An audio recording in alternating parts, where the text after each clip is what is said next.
कोळी महासंघ परिवार यांच्या वतीने कोळी भवन भूमिपूजन समारंभ या प्रसंगी उपस्थित राज्याचे मुख्यमंत्री माननीय श्री एकनाथजी शिंदे, उपमुख्यमंत्री माननीय श्री देवेंद्रजी फडणवीस, विधान परिषदेचे गटनेते प्रवीणजी दरेकर, खासदार नरेशजी मस्के, आमदार मंदाताई म्हात्रे, आमदार ज्ञानेश्वरजी म्हात्रे, आमदार निरंजनजी डावखरे, ऐरोलीचे प्रथम आमदार संदीप नाईक,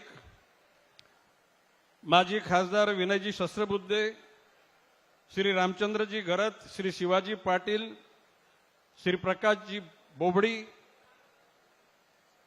खारी कलवे बेलापूर संघटनेचे अध्यक्ष पीसी पाटील, कोळी समाजाचे नेते पंढरीनाथजी पाटील, मंचावर उपस्थित कोळी समाजाचे विविध जिल्ह्यातून आलेले पदाधिकारी आणि ह्या कार्यक्रमाचे अध्यक्ष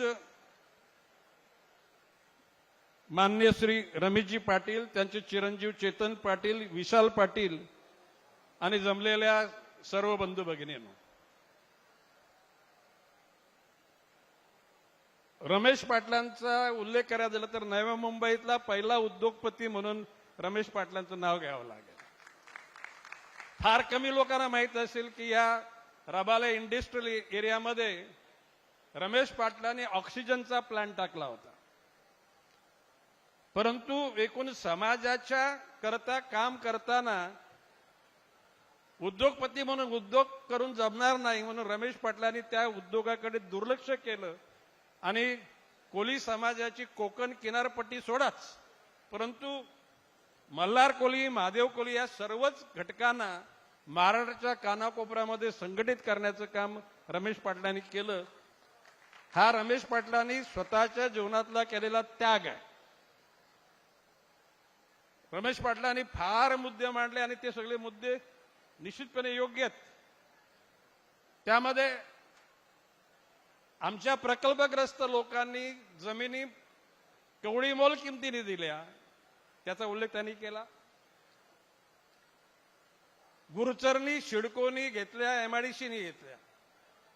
मला सांगायला एक आनंद वाटतो की एकनाथजी शिंदे मुख्यमंत्री यांनी एमआयडीसी कडून नवी मुंबई शहराला मिळणारे भूखंड, सिडकोकडून मिळणारे भूखंड याच्या बाबतीमध्ये दोनदा बैठक घेऊन संबंधितांना सूचना दिलेल्या आहेत.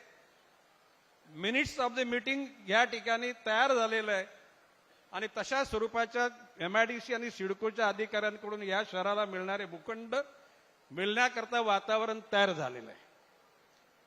मधल्या काळामध्ये मूल गावठाण, गरजेपुढली बांधलेली घरं, LIG मध्ये लोकांनी बांधलेली घरं, झोपडी परिसरामध्ये बांधलेली घरं या सर्वांचा समावेश करताना एकूणच राहण्यालायक शास्त्रीय दृष्टिकोनातून घरं निर्माण व्हावीत याकरता माननीय मुख्यमंत्री एकनाथजी शिंदे, उपमुख्यमंत्री देवेंद्रजी फडणवीस आणि अजितदादाला सुद्धा मी पत्र दिलेलं आहे आणि त्याच्यामध्ये मी नमूद केलेलं आहे की एखाद्या तज्ज्ञ लोकांच्या माध्यमातून मिनिमम FSI वापरून या शहरातील असलेल्या गावांचा गरजेपुढे बांधलेल्या घरांचा विकास करताना जसं सातबाराच्या उतारावर आमचं नाव होतं तशाच प्रकारचं ते मालकीची जागा आमची व्हावी अशा प्रकारची आमची मागणी आणि मी तशा प्रकारची तिन्ही मुख्यमंत्री, दोन्ही उपमुख्यमंत्र्यांच्याकडे मागणी केलेली आहे.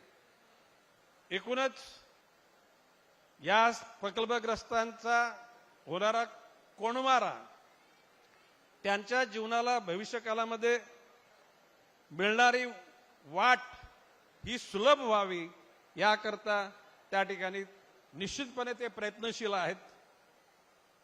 एकूणच ज्या उद्दिष्टानं इथलं हे भवन निर्माण होणार आहे की महाराष्ट्राच्या कानाकोपऱ्यातून येणारे विद्यार्थी त्यांना वसतिगृह कधीतरी कामानिमित्तानं मुंबईला आल्यानंतर त्या कोळी बांधवांना वस्ती करता या ठिकाणी जागा मिळावी. एकूणच रमेश पाटील आणि रमेश पाटलाचे दोन्ही चिरंजीव ज्या पद्धतीनं समाजाच्या कामाकरता अग्रेसर त्या ठिकाणी राहून काम करतात त्याबद्दल रमेश पाटलांनी उद्योगपतीचं ते उद्योगपती कॅन्सल केलं आणि समाजसेवक म्हणून भूमिका घेतली, त्याबद्दल रमेश पाटलांना चाल्या बाजूने शाबासकी द्यावी अशी आपल्याला विनंती करतो. आणि माननीय मुख्यमंत्री आणि उपमुख्यमंत्री जे रमेश पाटलांनी जे बोलले, मंदाताईंनी बोलले, मी जे बोललो त्याच्याविषयी भाष्य करतील हा विश्वास व्यक्त करतो. जय हिंद, जय महाराष्ट्र. एबीपी माझा, उघडा डोळे बघा नीट.